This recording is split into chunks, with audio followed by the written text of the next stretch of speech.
Welcome into Campo and Joe. Joe C. from XL Primetime, our head coach, Dave Campo. He always likes to calm everybody down just a little bit, but I feel like we're talking like we're a couple of losers, Coach. We're 0-4. At the very least, that's what the football team is, and that's what we're going to talk about. I hate it, but that is where we are.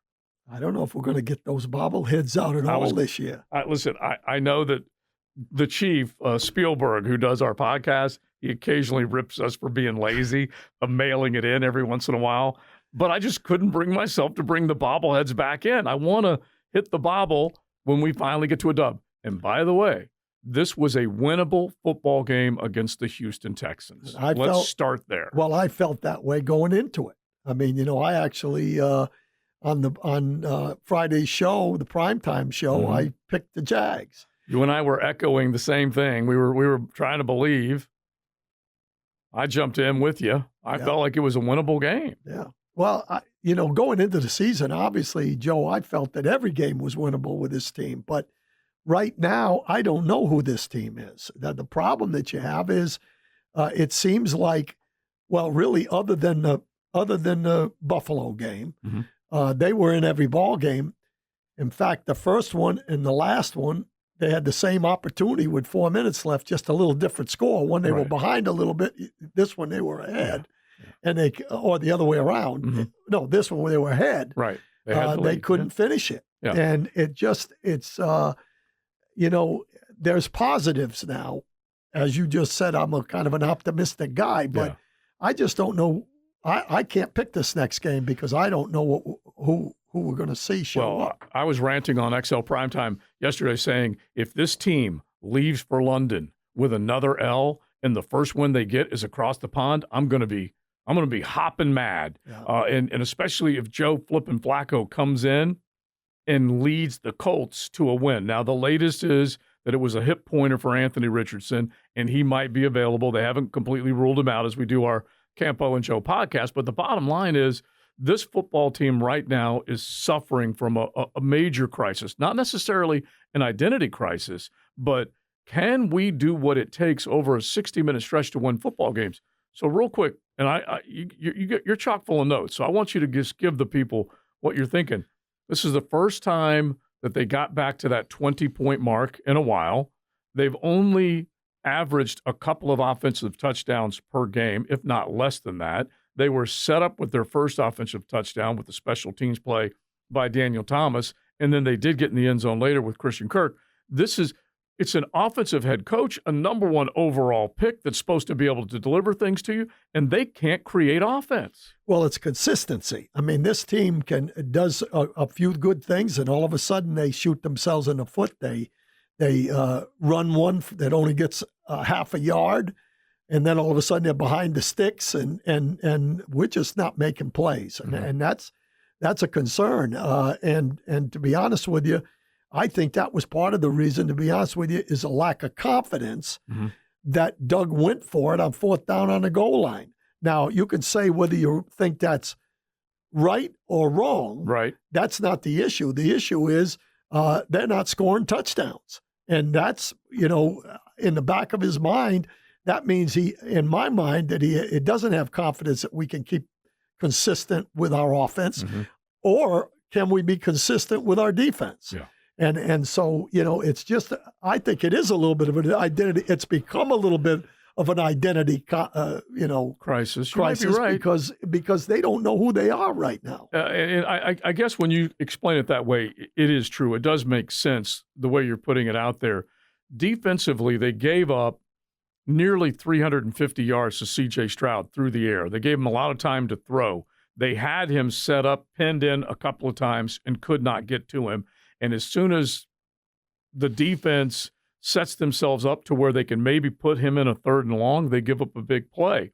Houston also got penalized a ton of times, yet they were able to overcome it. Right. And through all of this, the defense was at the very least good enough to give them a football game that they could win, and then the offense still is trying to figure out what they need to do in crucial time to win. And really it comes down to what we say all the time, to 4 or 5 plays during the game. Yeah. There's no reason Trevor should miss those deep balls. Wide open guys. Yeah, I mean, both of them had plenty of separation, and unfortunately, when you look at those three things, the one that hit Gabe Davis in the face, he didn't catch it. Mm-hmm. The two, that were wide open guys, takeoffs. There was another corner route that he overthrew. Mm-hmm. Hey, some of the criticism of Trevor is starting to come to fruition. I mean, somewhere along the line, when you watch Stroud, mm-hmm. even when he was pressured, he's stepping into the throws.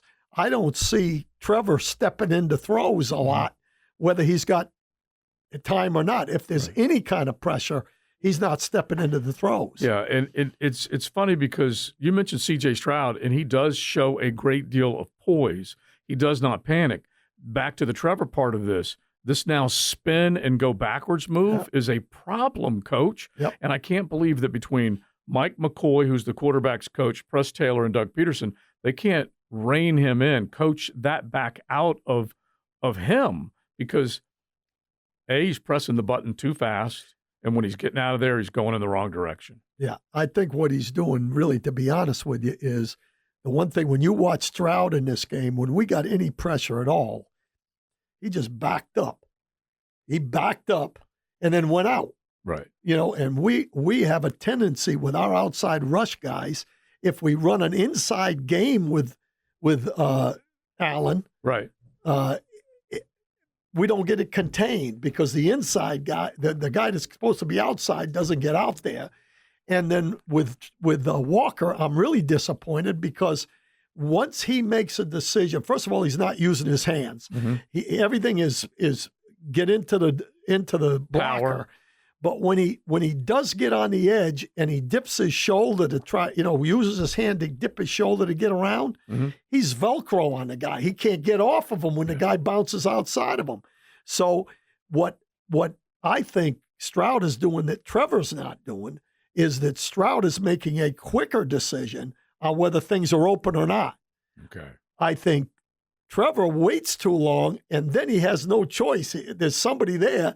He's got to make a move one way or another, and he has that spin move, and he's spinned right into guys more than he's been able to just get out. If you watch Stroud, there's really nobody near him when he breaks containment. Mm-hmm.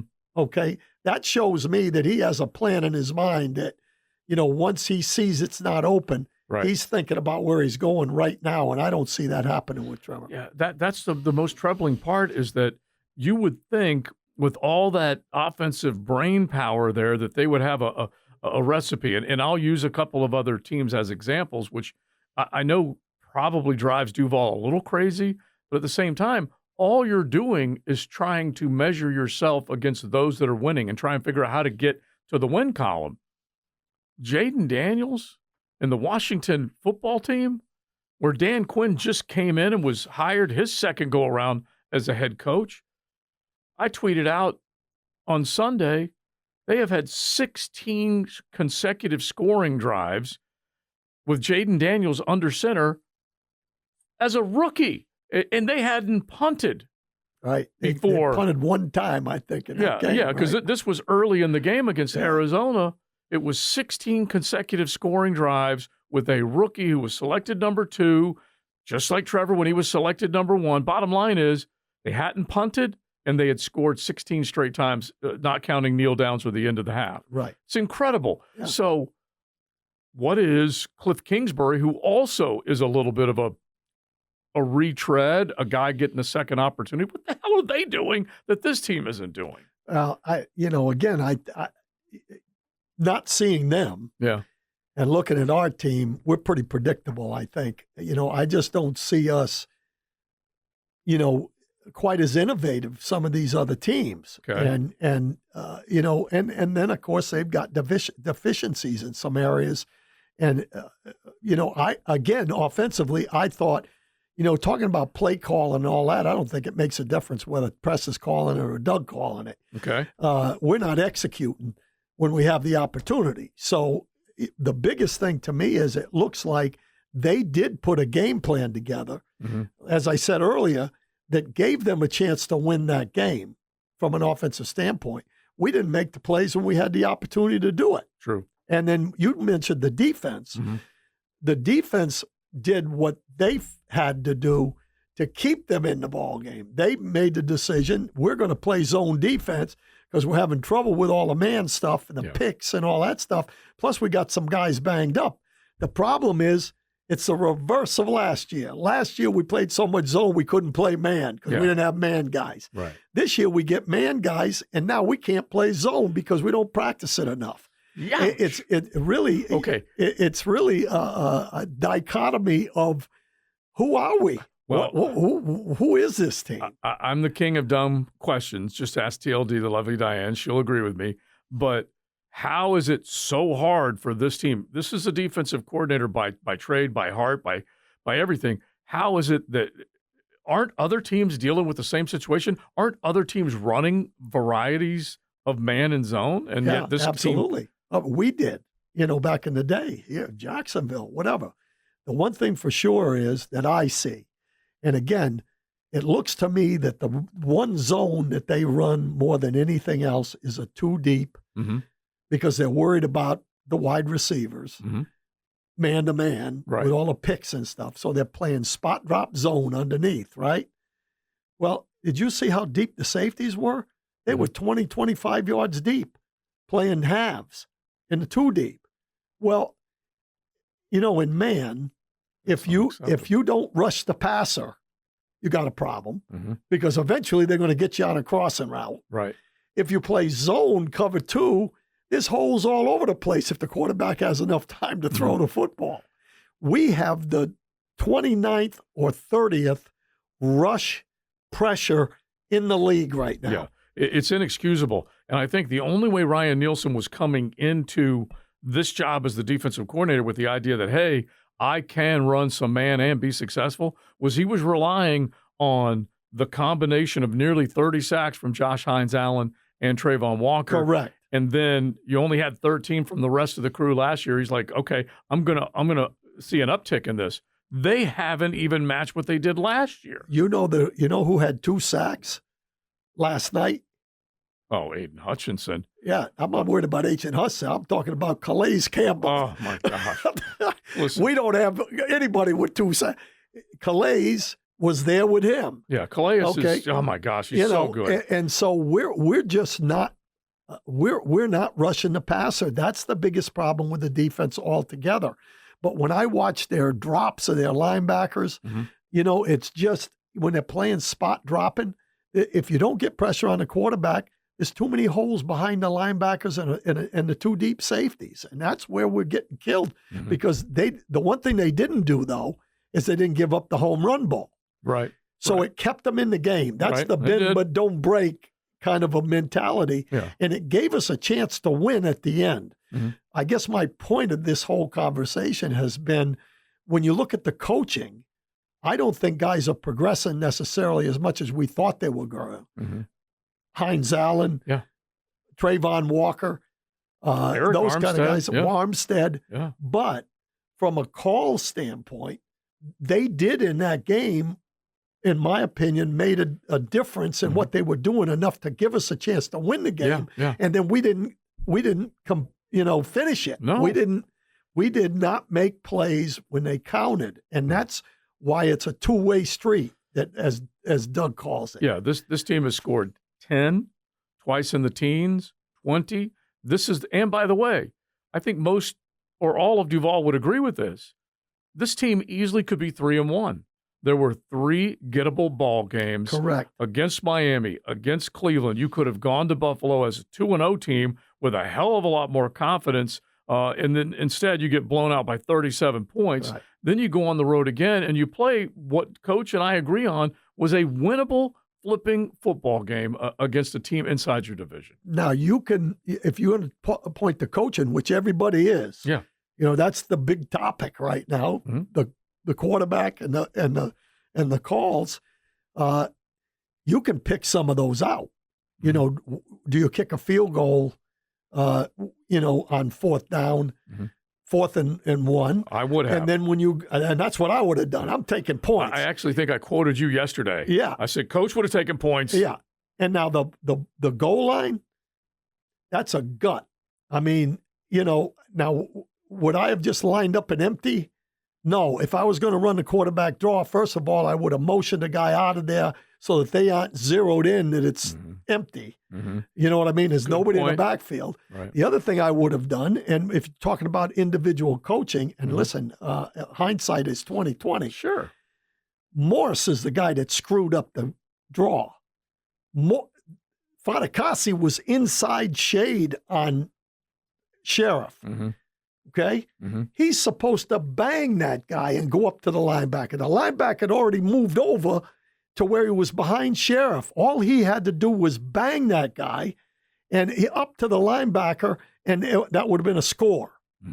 Now, again, would I have done it that way? Probably not. But again, I can see that call just because the way the game's going, you're trying to go up by some points, but on the road you usually take the points. Right. I get the whole idea that, like I said at the time when I tweeted out on X, is that I will always appreciate aggressiveness. Right. I will always feel like Doug and the other guys that are out there that want to play or coach that way, I'm all for it. But there's a time and place for everything, and you've taught me this, and I'm hoping others as well, is that if you are playing good enough defense, there we go. You can pin someone at the 1 yard line, right, and say, all right, guess what? I got to hand it to my defense. They're going to take care of business. We're going to get the ball back. We have the lead, and we're going to make sure that we don't foul this thing up.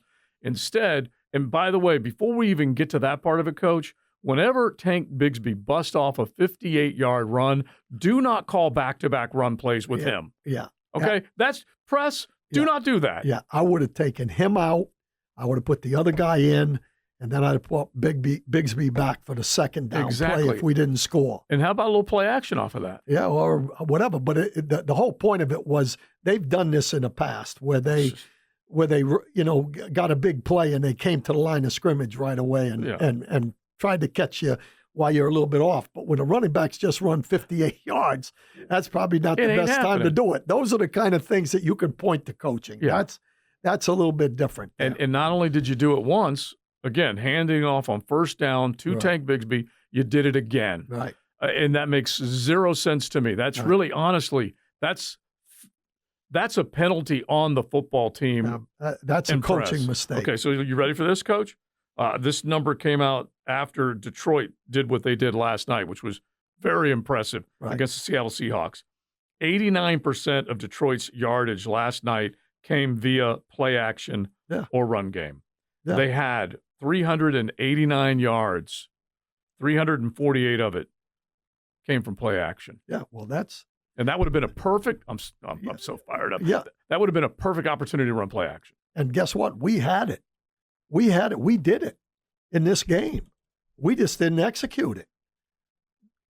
I mean, one of our backs was 9 for 70 yards because he had a 58-yarder. But still, it was a 12.9 per tote average. Yeah, we just didn't.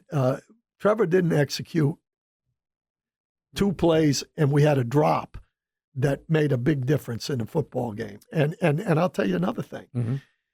Sometimes when you're struggling, it just seems like things don't go your way, because that was a ridiculous penalty on that throw to number 7 when he got up and signaled first down. And he did the only thing is he said something to the receiver and the DB, and the official was sitting right there. So those kind of things, you can't make those mistakes.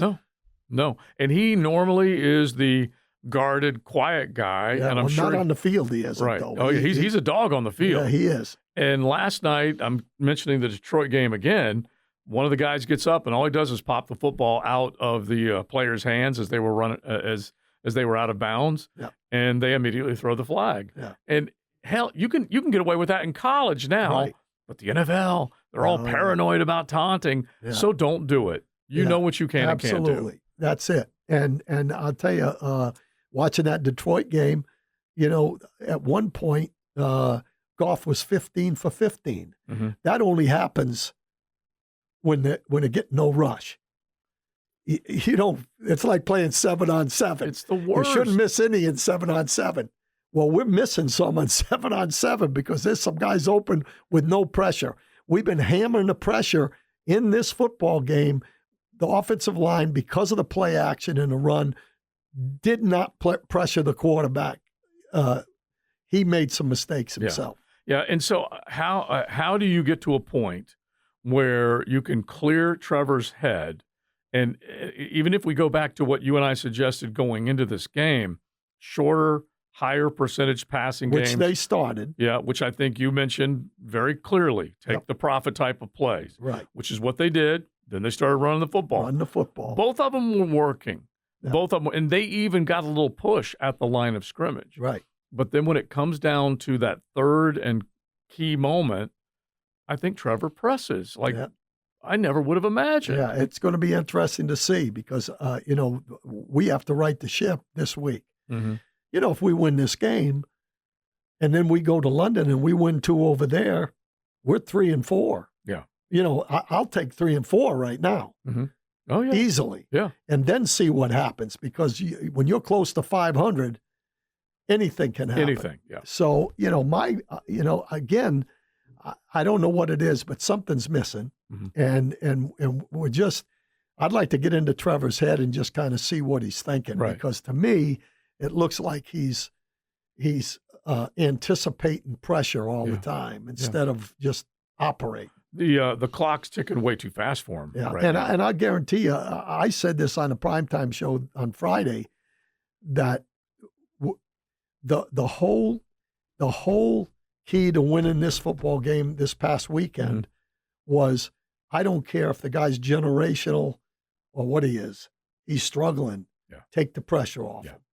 Yeah. Take it off of him. Mm-hmm. And the only way you take the pressure off of him is to run and play action. Right. That's how you do it. And they did that. That's why I'm saying let's not throw away the coaches right now.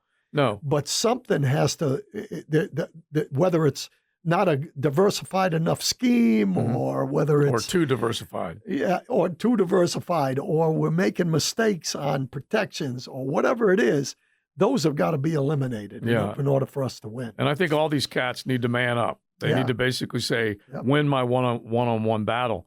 The other part of it, though, is it too much in the head of Trevor? It is possible. And when we take a look at the way this offense seems like it becomes a little predictable, as Coach was talking about earlier, the thing that I think drives me crazy is when you have success, then they follow it with a predictable play, and they put themselves in a tough down and distance on the very next play. Yeah. So they get the 4-minute drive right there at the end. They do have a chance to take control of this game, at the very least seal this game. Right. They run for 1 yard right into, and I said it on XO Primetime, right into the ass of Ezra Cleveland. Correct. They got 1 yard. Right. That is unacceptable. Well, you'd think right now that they had figured out that you can't run the ball behind the 2 guards in the center. You better run the ball off tackle. At least you got a chance because the guys can pull. They can do those things. If you watch a lot of our runs with Bigsby in that game, were power plays where they pulled a lineman around. Yeah. At least you got some space in there. Yeah. We can't get space with the 3 guys in at guard. They can't knock those tackles off the ball. That's not happening in the center. Yeah. They can't do that. So don't run in there. You at least got to go off tackle. Now, when you run off tackle, there's a chance you might get a lost yardage too. Sure. Because if there's penetration, it's 6 of one, half a dozen of another. But I'm telling you, and I know they can't run the ball right up the middle of the football field. And it's so funny, and I'm sure we'll get into this on primetime, but Matt's like, where's the pride?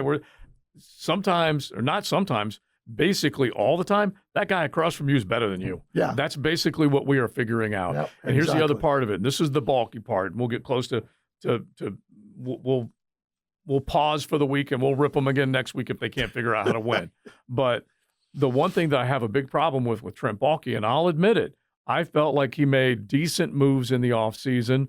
I still have hammered him for not getting enough guys in the draft that can immediately come in and contribute. I've been very consistent there. I basically called them last year's draft and this year's draft basically 1/5 drafts because 1 out of the first 5 players immediately is lending impact. And that's Brian Thomas Jr. this year, Anton Harrison last year. The rest of them, it ain't happening. Right. But the thing that I'm really starting to get ticked off about now is he signed 3 10-year guys to come in and either provide leadership, playoff experience, Right. instant impact. Mitch Morse, as you just mentioned, was a liability on the quarterback draw. Ronald Darby is just getting smoked everywhere. At times, And I told you that. He is getting smoked. And then, obviously, Eric Armstead is kind of an MIA guy right now. Right. Well, first of all, why do you make the moves that they made? Number one, I'm not sure that they were far-sighted enough or nearsighted enough to look at that offensive line, because everybody in America was saying they need help in the offensive line, and they didn't get it, other than bringing in a guy that, from a physical standpoint, is no better than anybody that we had. Right. Mentally, Morse might be a little bit better, whatever. Yeah. So that in itself was an issue.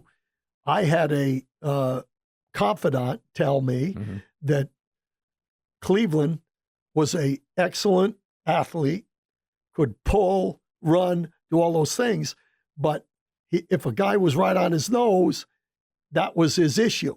Okay, so they re-signed him. You got an older guy at the right guard who was hurt all last year, didn't play very well last year. Right. So the decisions were made that obviously were not good. Yeah.